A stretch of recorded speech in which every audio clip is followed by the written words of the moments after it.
Friends, आज जिस मुद्दे पर आपसे विचार शेयर करने जा रहा हूं, रिलेटेड तो वो आर्टिफिशियल इंटेलिजेंस से ही है। और आर्टिफिशियल इंटेलिजेंस शब्द अपने आप में बहुत अच्छा लगता है क्योंकि उसमें इंटेलिजेंस शब्द जुड़ा हुआ है। मैं समझता हूं परमात्मा ने यदि आदमी को, मनुष्य को कुछ सबसे बड़ा उपहार दिया है तो वो इंटेलिजेंस या बुद्धिमत्ता ही दिया है। और उसी मानव ने अपनी तकनीकी ज्ञान से एक नए आयाम, वैज्ञानिक आयाम को जन्म दिया जिसको आर्टिफिशियल टेक्नोलॉजी कहा गया। जी हां, आर्टिफिशियल टेक्नोलॉजी, जिसको हम आम बोलचाल की भाषा में बहुत पहले रोबोट के नाम से जानते थे। मुझे याद है अच्छी तरह, 10वीं में जब मैं था, रोबोट शब्द मेरे एक चैप्टर में आया करता था। आर्टिफिशियल इंटेलिजेंस या एक तरह का रोबोट हम कई आजकल न्यूज़ चैनल्स पे देखते हैं किस तरह एक एंकर डायरेक्टली न्यूज़ रीड कर रही है और उसी एंकर का दूसरा स्वरूप आके न्यूज़ के दूसरे पार्ट को प्रस्तुत करता है। लाइव आप लोगों ने भी देखा होगा, मैंने भी देखा है किस तरह एक एंकर का पूरा स्वरूप साइड में स्क्रीन पे, जी हां, दूसरे रूप में आकर उसी न्यूज के दूसरे पार्ट को प्रस्तुत करके एंकर के बात को आगे बढ़ाता है। यह आर्टिफिशियल इंटेलिजेंस का एक एग्जाम्पल है। आर्टिफिशियल इंटेलिजेंस का दूसरा उदाहरण है, मैं यदि आपसे समय हिंदी में बोल रहा हूं, तुरंत इसका तमिल, तेलुगु, पंजाबी, गुजराती या मराठी में अनुवाद कर दिया जाए, तुरंत, immediately, instantly. That is artificial intelligence.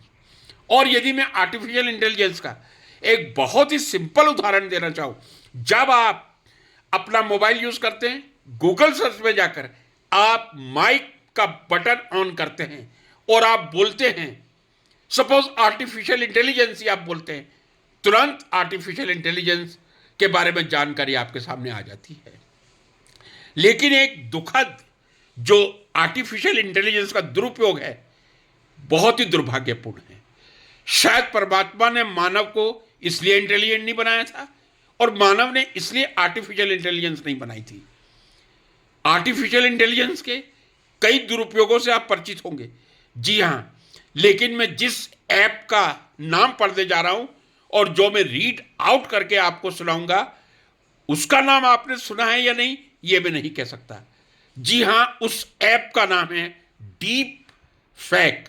Fake का मतलब होता है फर्जी, FAKE, DEEP, FAKE, deep fake, यानी जो बहुत गहराई से फेक करने में, यानी फेक का मतलब फर्जीवाड़ा करने में बहुत गहराई तक पहुंच चुका है, उस ऐप का नाम डीप फेक है।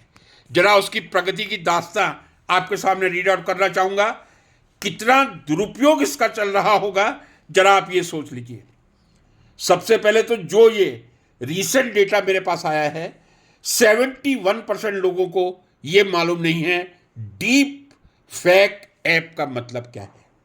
जी हां, 70% लोग इससे अनभिज्ञ हैं, अननोन हैं, डीप फेक शब्द का मतलब क्या है।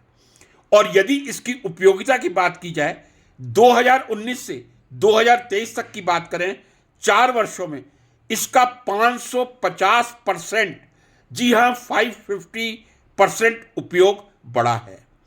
केवल मात्र 4 वर्षों में आर्टिफिशियल इंटेलिजेंस तो मुझे 2022 या 23 में ही टीवी पर देखने को मिली थी, लेकिन 2019 से इस फेक, डीप फेक ऐप का उपयोग हो रहा है और 2023 तक आते आते 2019 की तुलना में 550% बढ़ गया है।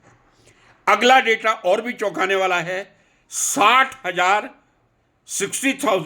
ध्यान से सुन लीजिए, 60,000 फोटो का डेटा कलेक्ट करके आज से 4 साल पहले एक डीप फेक बनाया जाता था।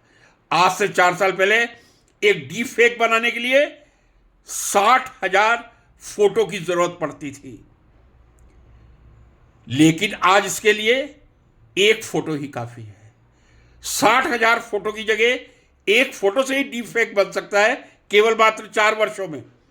और 2020 में डीप फेक बनाने में जो 7 से 12 घंटे, आई एम सॉरी, 7 से 12 दिन का समय लगता था, आज वो 2 से 3 मिनट में बन के तैयार हो जाता है।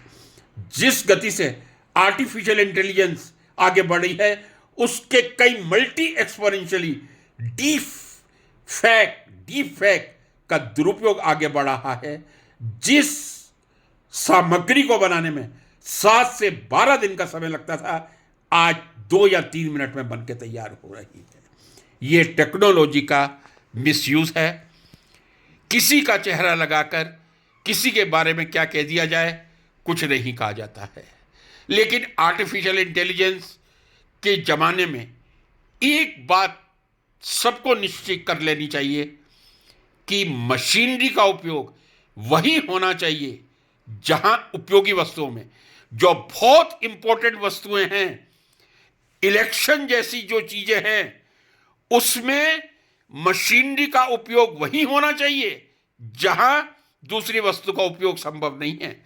यदि आप मशीनरी वस्तु से हटकर बैलेट पेपर से इलेक्शन करवा सकते हैं, तो वो शायद देश के लिए और विश्व के लिए हितकर रहेगा। जी हां, शायद कुछ देशों ने बहुत पहले ये भांप लिया था कि आर्टिफिशियल इंटेलिजेंस ईवीएम में एक बहुत बड़ी बाधा डाल सकती है, इसीलिए उन्होंने ईवीएम का उपयोग करना बंद कर दिया। आज के इस डेटा की प्रस्तुति के बाद ईवीएम का उपयोग कितना सार्थक हो सकता है, ये एक प्रश्नवाचक चिन्ह हम सबके सामने उपस्थित करता है। नमस्कार।